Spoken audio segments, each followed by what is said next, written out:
इंतखाबी जंग में एक बार फिर आपका इस्तकबाल है। आप देख रहे हैं न्यूज 18 उर्दू पर चुनाव से जुड़ी बहुत ही खास कार्यक्रम जिसका नाम इंतखाबी जंग। और इस वक्त जो हमारे पास खबर है वो ये है कि 5 बजे तक के वोटिंग का फीसद हमारे पास इस वक्त आ चुका है। हम आपको बताएं कि उत्तर प्रदेश में 5 बजे तक मजमूई तौर पर 53% वोटिंग हुई है।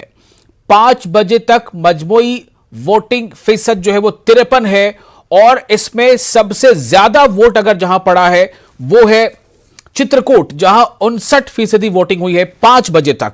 चित्रकूट में 59%, बहराइच में 58%, और जो सबसे कम फीसद है मतदान का यानी वोटिंग का वो 50% है।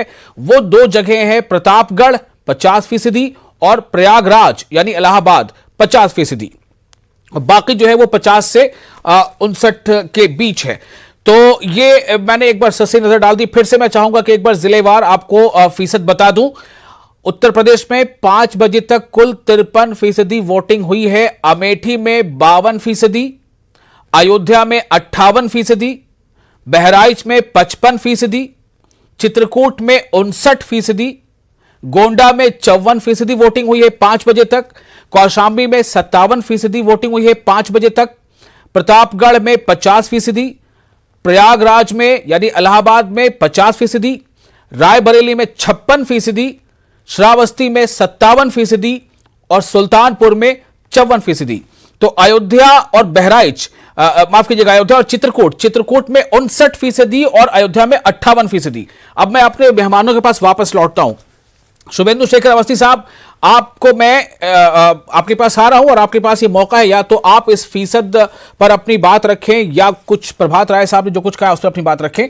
सबसे ज्यादा वोटिंग चित्रकूट में 59% है 5 बजे तक और अयोध्या में 58%। इसे कैसे देखते हैं शुभेंदु शेखर अवस्थी साहब?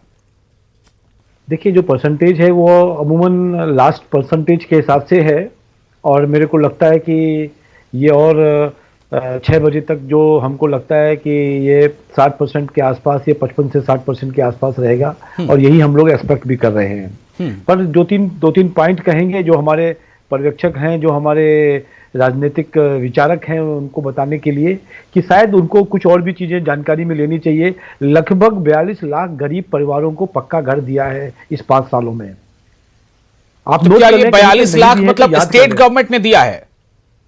हाँ, 42 लाख स्टेट गवर्नमेंट के यहाँ पर। मैं फिर से पूछूंगा आपसे, क्या 42 लाख घर जो उत्तर प्रदेश की सरकार ने दिया है? साहब, ये पीएम आवास योजना है, तो पीएम आवास योजना के तहत ही उसको इंप्लीमेंट स्टेट गवर्नमेंट ने किया है। दूसरी चीज पे आ रहा हूं, 42 लाख कोई घर छोटा मोटा 10, 20, 50 हजार, 2000, 10,000 घर नहीं है। 42 लाख घर हैं। जिनके घर बने होंगे वो वोट किसको देंगे? लेकिन लोगों को क्या ये याद नहीं रहेगा कि ये पीएम आवास योजना है? पीएम का चुनाव तो अभी हो नहीं रहा, अभी तो हम सीएम चुन रहे हैं। साहब देखिए, किसके कारण मिला है और किन लोगों ने दिया है ये जनता याद रखती है। यहां बैठ के खाली बातों को लेकर और किसानों को उकसाकर बात कहने से कुछ नहीं होगा। दूसरी चीज मैं ये कह रहा हूं, 3 करोड़ लोगों को बिजली दी गई है। उनके घरों में बिजली नहीं थी।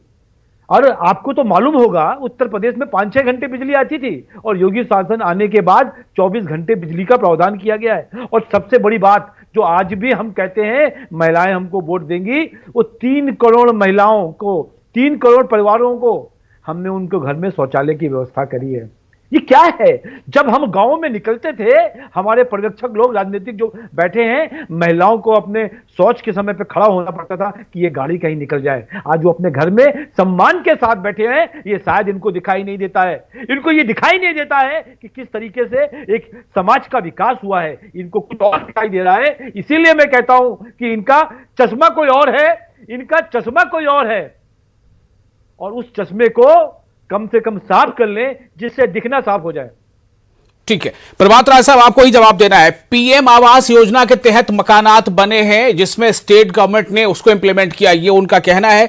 और वो कहते हैं कि ये आप लोग नहीं देख पा रहे हैं। आप लोगों ने कैसा चश्मा पहन लिया है कि ये जो विकास या ये जो बुनियादी ढांचे में इजाफा हुआ है, ये आप क्यों नहीं देख पाते? प्रभात राय साहब।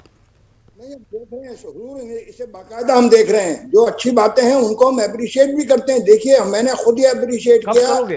जो डायरेक्ट लॉ एंड ऑर्डर है या डायरेक्ट क्राइम कम हुआ है। यकीनन लोगों ने डायरेक्ट क्राइम से अपने को महफूज किया है, लेकिन मैं फिर कह रहा हूँ कि जो इनडायरेक्ट क्राइम है, जो असली क्राइम है, उस पर कोई लगाम नहीं लगा। उस पर कोई लगाम नहीं लगा जी। ये तो बोला ही नहीं आपने कि आवास भी बनवाया हमने। आप तो खाली निगेटिव चीजें देख रहे हो और फिर कहते हो कि बीच में बोलता हूं मैं। मालूम है आपको? यदि आप सपा के प्रवक्ता होते तो मैं ये सब बातें नहीं कहता आपको। अब लाखों मकान तो गरीबों की संख्या कितनी बढ़ गई है उत्तर प्रदेश में, मालूम है आपको? पहले से बढ़ गई है, पहले से बढ़ गई है। आप वेरीफाई करें आंकड़े। और अमीरों की बढ़ गई है, अमीरों के पास प्रॉपर्टी बढ़ गई है और अडानी की संपदा 10 गुनी हो गई है। यहाँ के अमीर बहुत अमीर हो गए हैं और गरीब बेहद गरीब हो गए हैं। आप वो तो बता रहे हैं, लेकिन वो नहीं बता रहे जिनके दीवारें निकल गए, जो भूखे मर गए इस कोरोना काल में, उनकी भी बताइए ना। आपने मकान तो गिना दिए, 1 लाख करोड़ से ज्यादा रुपए खर्च किए गए हैं खाली अन्न देने के लिए 2 सालों में। शुभेंदु साहब ऐसे बात नहीं हो पाएगी, थोड़ा रिएक्शन ले लेते हैं, फिर आपके पास आ जाएंगे और अभी फरमान साहब से भी रिएक्शन लेना है जी। अब फरमान साहब, आप कुछ कहना है आपको? मैं इस पर भी थोड़ा जानना चाह रहा था कि ये जो 5 बजे तक 53% वोटिंग है, मजमूई वोटिंग है, इनमें से जो चित्रकूट है और अयोध्या है, चित्रकूट में 59%, 5 बजे तक, और अयोध्या में 58%, यानी टॉप मोस्ट। और जो सबसे कम है वो है आपका प्रयागराज में 50% और प्रतापगढ़ में 50%। इस पर क्या कहेंगे आप प्रभात राय साहब? जो है चित्रकूट, आप जानते हैं ना, चित्रकूट का इलाका थोड़ा बैकवर्ड इलाका है जी, in compare to this Pratapgarh and this Prayagraj. जिस इलाहाबाद को इन्होंने प्रयागराज बना दिया है जी, तो वो ज्यादा डेवलप्ड एरिया है, ज्यादा कॉन्शियस एरिया है, ज्यादा एजुकेटेड एरिया है। आपने खुद ही फरमाया था कि रूरल एरियाज में ज्यादा हुई है। चित्रकूट का पूरा कैरेक्टर रूरल है, अर्बन नहीं है जी। सबसे पहली बात तो यह है, इसलिए ज्यादा। तो क्या लग रहा है, रूरल कैरेक्टर जो है वो मतलब लाभार्थियों का जो वर्ग है जो वोट दे रहा है, उस इस हिसाब से क्यों सिर्फ खाना मिला?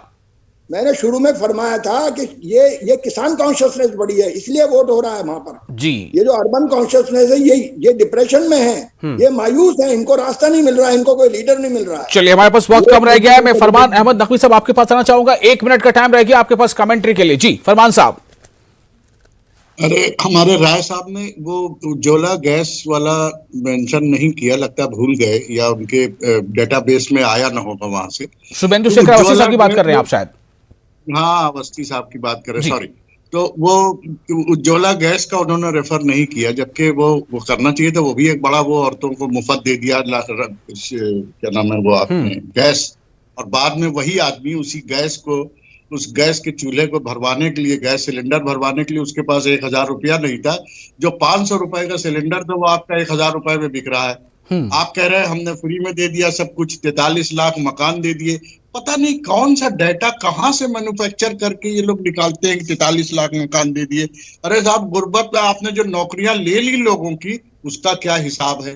हम लोग पॉलिटिकल एनालिस्ट के हैसियत से जो सरकार की कमियां होंगी वो बताएंगे, ताकि आने वाली सरकार, चाहे आपकी हो चाहे किसी। बात यह है कि भाई चुनाव जीतना है, जो बात कहने से जीतने की उम्मीद बढ़ती है, पॉलिटिकल पार्टी तो वही कहेंगे ना।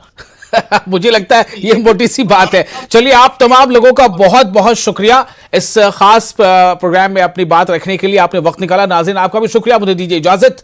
न्यूज़ 18 उर्दू पर खबरों का सिलसिला जारी रहेगा। आदाब।